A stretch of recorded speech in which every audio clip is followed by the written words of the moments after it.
Peuple de Dieu, shalom.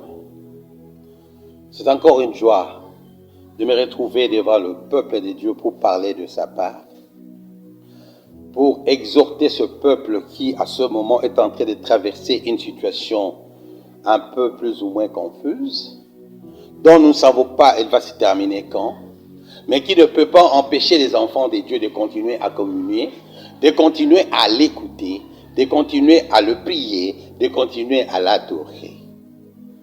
Pour ce faire, nous allons d'abord prier Dieu pour déborder la présence de Dieu au milieu de nous, pour que tout ce qui va se passe sous l'onction du Saint-Esprit. Éternel, nous venons auprès de toi ce matin. Seigneur, toi qui connais chacun d'entre nous, toi qui connais chaque personne personnellement, individuellement, qui est en train de t'écouter à ce moment. Seigneur, nous te prions pour que tu puisses venir nous parler, que tu puisses, Seigneur, nous exhorter, que nous ne soyons tout simplement qu'un instrument entre tes mains, en sorte que, Seigneur, tout ce qui sortira de notre bouche ne soit pas la résultante de notre réflexion, de notre connaissance et de notre sagesse, mais que ce soit une parole qui vient de toi, parce que ta parole est vie. Ta parole, c'est elle qui constitue pour nous une lampe à nos pieds. Ta parole, c'est elle qui nous corrige. Ta parole, Seigneur, c'est elle qui fait de nous ce que nous sommes. Voilà pourquoi, Seigneur, nous te supplions d'être là, de nous parler, afin que nous puissions t'écouter, Seigneur, nous édifier par ta parole. Au nom puissant de Jésus. Amen. Nous allons lire dans le livre de Luc, chapitre 10. Commençons au verset 38 jusqu'à 42. Comme Jésus était en chemin avec ses disciples, il entra dans un village et une femme nommée Marthe le reçut dans sa maison. Elle avait une sœur nommée Marie qui, s'étant assise aux pieds du Seigneur, écoutait sa parole. Marthe, occupée à divers soins domestiques, survint et dit : « Seigneur, cela ne te fait-il rien que ma sœur me laisse seule pour servir ? Dis-lui donc de m'aider. » Et le Seigneur lui répondit : « Marthe, Marthe, tu t'inquiètes et tu t'agites pour beaucoup de choses. Une seule chose est nécessaire. Marie a choisi la bonne part qui ne lui sera ôtée. » Nous sommes dans une situation où Jésus est en train de parcours d'accomplir sa mission. La mission de Jésus était de venir annoncer d'abord la bonne nouvelle du salut à l'humanité. Le salut que les gens ont perdu quand ils ont offensé Dieu, quand ils ont désobéi à la loi de Dieu, quand notre ancêtre Adam a commis le péché de désobéir dans le jardin d'Éden avec Ève, et la relation entre l'homme et Dieu a été coupée. Et la mission de Jésus était, malgré toutes les tentatives que Dieu avait faites dans l'Ancien Testament, en amenant la loi, en imposant la loi, il a remarqué que la loi était dans les capacités de pouvoir sauver l'homme. Et c'est pourquoi il a jugé lui-même de descendre et de venir, de voir ce qui se passe dans l'homme et de voir dans quelle mesure il peut sauver l'homme pour que l'homme retrouve sa nature originale, celle de la vie éternelle. Et c'est ainsi que quand il a commencé sa mission consistait à présenter le royaume de Dieu. Et il passait de village en village pour annoncer la bonne nouvelle. La bonne nouvelle que nous connaissons aujourd'hui. La bonne nouvelle selon laquelle Dieu nous aime. La bonne nouvelle selon laquelle nous sommes des pécheurs, mais il y a une voie de salut. Et cette voie de salut passe par lui. Et il est passé de ville en ville. Jésus guérissait le malade. Il donnait les gens à manger. Il résolvait beaucoup de problèmes. Il ressuscitait même les morts. La Bible nous le dit. Alors quand il est arrivé dans ce village, il était reçu dans une maison. Cette maison appartenait à une certaine Marthe. Ce qui est intéressant, c'est que ce récit, dans les évangiles, les 4 évangiles, n'est raconté que dans l'évangile de Luc. Donc c'est une brève vérité, une brève histoire, mais qui a une portée très importante que nous allons voir quand nous allons évoluer. C'est-à-dire, Jésus entre dans cette maison, il est reçu par Marthe, qui s'est dit d'ailleurs en araméen maîtresse. Donc elle était la maîtresse de la maison. c'est elle qui s'occupait de la maison. Et elle avait une sœur qu'on appelait Marie. Elle avait aussi un frère qu'on appelait Lazare, c'est lui que Jésus ressuscitera de mort, quand on lit ça dans le livre de Jean. Alors, quand il est arrivé, il n'a pas laissé passer le temps, il a commencé à parler des affaires de Dieu. Il a commencé à parler des affaires du royaume. Et Marie était très intéressée à cela. Marie, il a compris l'importance d'écouter Dieu. Comme le dit le psalmiste dans Psaume 27, au verset 4 jusqu'au 5, là où le roi David s'exclame, il dit, je veux bien lire ça rapidement, 27, il dit, je demande à l'Éternel une chose que je désire ardemment. Je voudrais habiter toute ma vie dans la maison de l'Éternel pour contempler la magnificence de l'Éternel et pour admirer son temple. C'est-à-dire, c'est quelqu'un qui voulait être à côté de ce qui représentait Dieu. Or, à ce moment-là, Marie, sachant que, étant déjà convaincue que Jésus était l'envoyé, Jésus était le Messie, elle voulait écouter le message de Jésus. Elle s'est mise sous les pieds de Jésus. Elle s'est mise en train d'écouter. Elle ne voulait pas être distraite par autre chose, sinon seulement écouter la parole. Donc, l'unique préoccupation de Marie était d'être attentive et d'écouter. Et elle était vraiment presque le personnage central de ce message, où elle était en train d'écouter la bonne parole, d'écouter ce que Jésus, parce qu'elle sait que la vie, nous l'obtenons dans la parole de Dieu. La victoire, nous l'obtenons dans la parole de Dieu. La foi, nous l'obtenons dans la parole de Dieu. Parce que la parole nous dit que la foi vient de ce que nous entendons. Donc, elle avait besoin d'abord d'écouter ce que Jésus était en train de parler. Parce que c'est ce que Jésus est en train de parler qui devrait générer en elle la foi. Parce que la foi vient de ce que nous entendons. C'est comme le dit dans le livre de Jean, chapitre 8, au verset 43. Verset 43 à 47. Pourquoi ne comprenez-vous pas mon langage? Parce que vous ne pouvez pas écouter ma parole. Vous avez pour père le diable et vous voulez accomplir les désirs de votre père. Il a été meurtrier dès le commencement et il ne s'était pas dans la vérité. Parce qu'il n'y a pas de vérité en lui. Lorsqu'il profère le mensonge, il parle de son propre fond car il est menteur et le père de mensonge. Et moi, parce que je dis la vérité, vous ne me croyez pas. Qui de vous me convaincra de péché si je dis la vérité? Pourquoi ne croyez-vous pas? Celui qui est Dieu écoute les paroles de Dieu. Vous n'écoutez pas parce que vous n'êtes pas de Dieu. Alléluia. C'est-à-dire, elle a compris que celui qui est de Dieu, il écoute la parole de Dieu. Celui qui est de Dieu, il écoute la parole de Dieu. Il s'est mis sous les pieds de Dieu pour écouter la parole. Et c'est là où sa sœur, la voyant, elle a remarqué qu'elle qui était en train de se promener parce qu'on venait de recevoir un visiteur de Marc. Et il s'était dit, mais qu'est-ce qui se passe? Qu'est-ce qui se passe? Pourquoi Marie est entrée? Elle me laisse seule en train de me promener, en train de passer à gauche, à droite. Mais lui, il est seulement assis sous les pieds de Jésus. Or, la mission de Jésus n'était pas d'abord de venir manger, comme dit la parole de Dieu. Que l'homme ne vivra pas seulement de pain, mais de toute parole qui sort de la bouche de Dieu. Et il dit que la mission, Jésus lui-même disait que la mission qu'il était venu, c'est de venir annoncer la parole. Et Jésus l'a beaucoup insisté, il a beaucoup spécifié. Je me souviens même un jour, quand Jésus, après avoir nourri plusieurs personnes, tantôt 4000, tantôt 3000, mais un jour, les gens sont venus le voir. Ils se sont approchés de lui. Il dit, mais toi Jésus, tu es ici. Mais alors que les gens sont en train de te chercher, Jésus leur fera comprendre. Il leur dira que vous me cherchez parce que vous avez mangé. et vous étiez rassasiés. Mais moi je vous dis, si quelqu'un ne mange pas mon corps et ne boit pas mon sang, il n'aura pas part avec moi. Donc vous voyez finalement que ce que Jésus était venu faire, c'était pas venir se faire accepter, c'était pas de venir vivre comme un prince pour être chaque fois qu'il passe quelque part, donc il doit faire beaucoup de dépenses pour lui.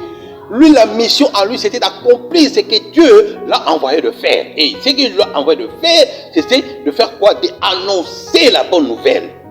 Et nous pouvons lire cela dans Jean chapitre 6 pour être beaucoup plus clair. Là où Jésus a répondu aux gens qui sont venus le voir. Vous allez voir Jean chapitre 6 au verset de 26 jusqu'à 27 d'abord. Jean chapitre 6, verset... Jean chapitre 6, verset 26 à 27, il dit, Jésus leur répondit, en vérité, je vous le dis, vous me cherchez non pas parce que vous avez vu des miracles, mais parce que vous avez mangé de pain et que vous avez été rassasiés. Travaillez non pour la nourriture qui périt, mais celle qui subsiste pour la vie éternelle, et que le Fils de l'homme vous donnera, car c'est lui que le Père que Dieu a marqué de son sceau. Donc Dieu a marqué de son sceau au Fils. Et c'est le Fils qui est venu donner la nourriture. La nourriture d'abord lui-même est venu s'offrir. Et quand nous lisons au verset 51, il ajoute, il continue en disant, je suis le pain vivant qui est descendu du ciel. Si quelqu'un mange de ce pain, il vivra éternellement.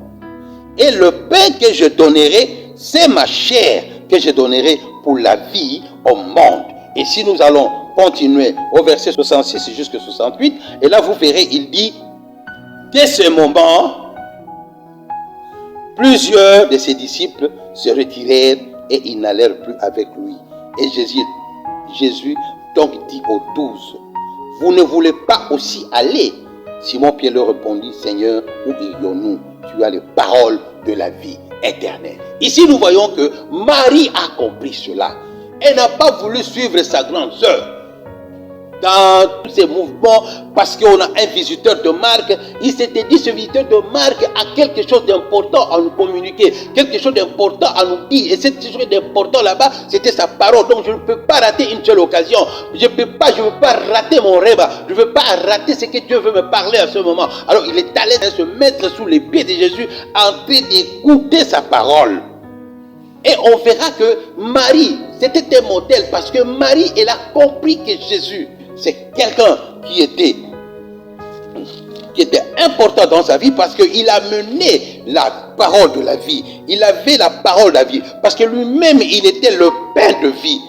Et si nous allons encore beaucoup plus loin, nous allons voir que, même dans le chapitre 12, c'est que Marie va répéter la même scène. On va dans le chapitre 12, il dit, 6 jours avant la Pâque, Jésus arriva à Béthanie, où était Lazare, qu'il avait ressuscité des morts. Là où il fit souper, Marthe servait et Lazare était un de ceux qui se trouvaient à table avec lui. Marie ayant pris un livre d'un parfum de nard pur des grands prix, oignit les pieds de Jésus. Elle lui essuya les pieds avec ses cheveux et la main fut remplie d'odeur du parfum. Alléluia. Ce qui était, vous voyez ici encore, la même Marie qui connaissait l'importance de Jésus. Jésus arriva encore à Béthanie, dans la même maison. C'est-à-dire, on remarque finalement qu'ils avaient déjà tissé des relations. La première fois, il est arrivé là-bas, on l'a accueilli. La deuxième fois, on va lui faire comprendre que Lazare, leur fils Lazare, qui était son ami, Lazare est décédé. Il a ressuscité Lazare. La troisième fois, quand on s'approchait de fête de Pâques, il s'est approché, il est entré dans cette maison. On l'a reçu là. Mais Marthe est toujours en train de préparer à manger parce qu'elle était la maîtresse.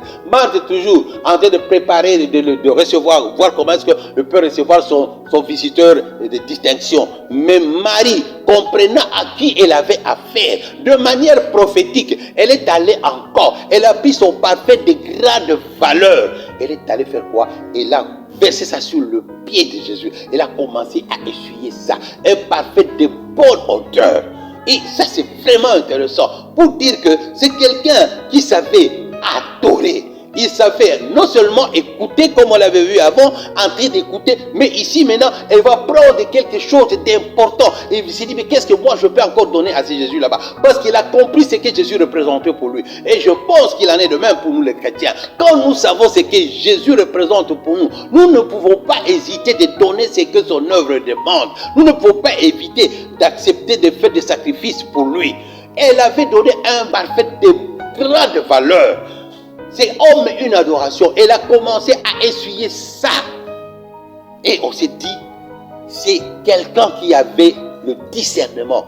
Elle a compris que ce qui était important, ce n'est pas seulement de l'accueillir. Bien sûr, bien que accueillir quelqu'un, ce n'est pas mauvais.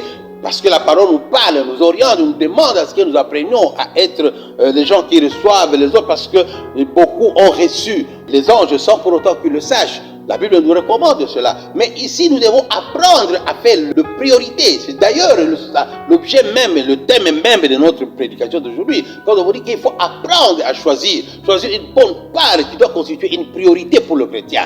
Donc, choisir une bonne part, c'est la priorité que nous devons faire. Ici, Marie avait choisi la bonne part. Et la bonne part, c'était non seulement de se mettre au pied de Jésus, non seulement de l'écouter, mais la deuxième fois, parce que la première fois là-bas, nous il a écouté, on a vu comment est-ce que sa grande soeur s'est presque énervée. Elle a même fait la reproche à Jésus. Pourquoi tu la laisses seulement là-bas? Pourquoi ne peux-tu pas l'envoyer qu'elle vienne m'aider?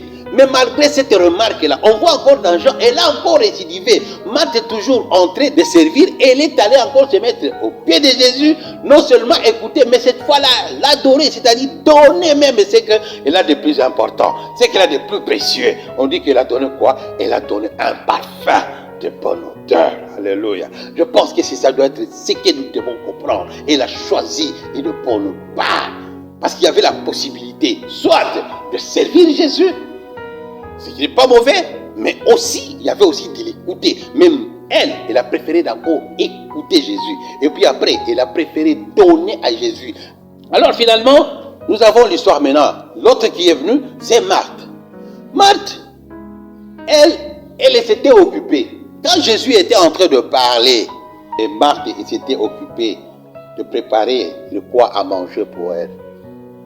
En train d'occuper, de préparer de quoi à manger. Ce qui fait qu'en faisant cela, elle n'a pas eu la grâce d'écouter le message de Jésus.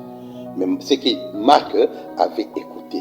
Et c'est ainsi que quand elle avait demandé, elle a même demandé à Jésus, à cause de cela, elle a même demandé à Jésus, pourquoi tu ne le laisses pas envoyer. Donc, Marthe a même presque été, je dirais même presque impoli, c'est-à-dire à demander, mais pourquoi tu ne vois pas comment il m'abandonne seul en train de faire ça? Pourquoi tu ne peux pas me le laisser? Bon, il aurait fallu que tu puisses le libérer, qu'il vienne m'aider moi aussi. Mais Jésus lui fera cette observation en lui disant, Marthe, Marthe, Marie a choisi la bonne part. La bonne part, c'est celle de servir Dieu. Et nous devons comprendre, nous aussi, en tant qu'enfants de Dieu, nous devons apprendre à découvrir cette volonté de Dieu. Nous ne devons pas être inconsidérés, comme dit Éphésiens chapitre 5, verset 17, que ne soyez pas inconsidérés, mais comprenez quelle est la volonté de Dieu. Est-ce que la volonté de Dieu, c'est seulement parce qu'on peut chanter à l'église, on peut faire ceci à l'église, mais est-ce que c'est ce que Dieu attend de nous? Quand nous comprenons la volonté de Dieu, nous ferons ce que Dieu nous envoie. Peut-être Dieu veut que nous soyons des évangélistes. Peut-être Dieu veut que nous soyons des intercesseurs. Mais nous préférons peut-être être au niveau de sécurité. Mais peut-être parce que là, nous allons commencer à voir les gens qui passent. Et nous sommes en train de faire autre chose que ce que Dieu ne veut pas. Qu'il n'aurait pas souhaité pour nous. Même si c'est bon. Je ne dis pas ceux qui travaillent au protocole ne font pas un bon travail. On ne dit pas que ceux qui travaillent à la sécurité ne font pas un bon travail. Ne disons pas que ceux qui chantent ne font pas un bon travail. Mais nous, en tant qu'enfants de Dieu, nous devons être attentifs pour que quand nous voulons faire notre choix, nous devons demander Dieu. Nous devons être très prudents en demandant à ce que Dieu puisse nous orienter afin que nous puissions comprendre quelle est la part que Dieu veut pour nous. Au lieu seulement de passer le temps de faire ce que nous voulons, mais remettons-nous entre les mains de Dieu.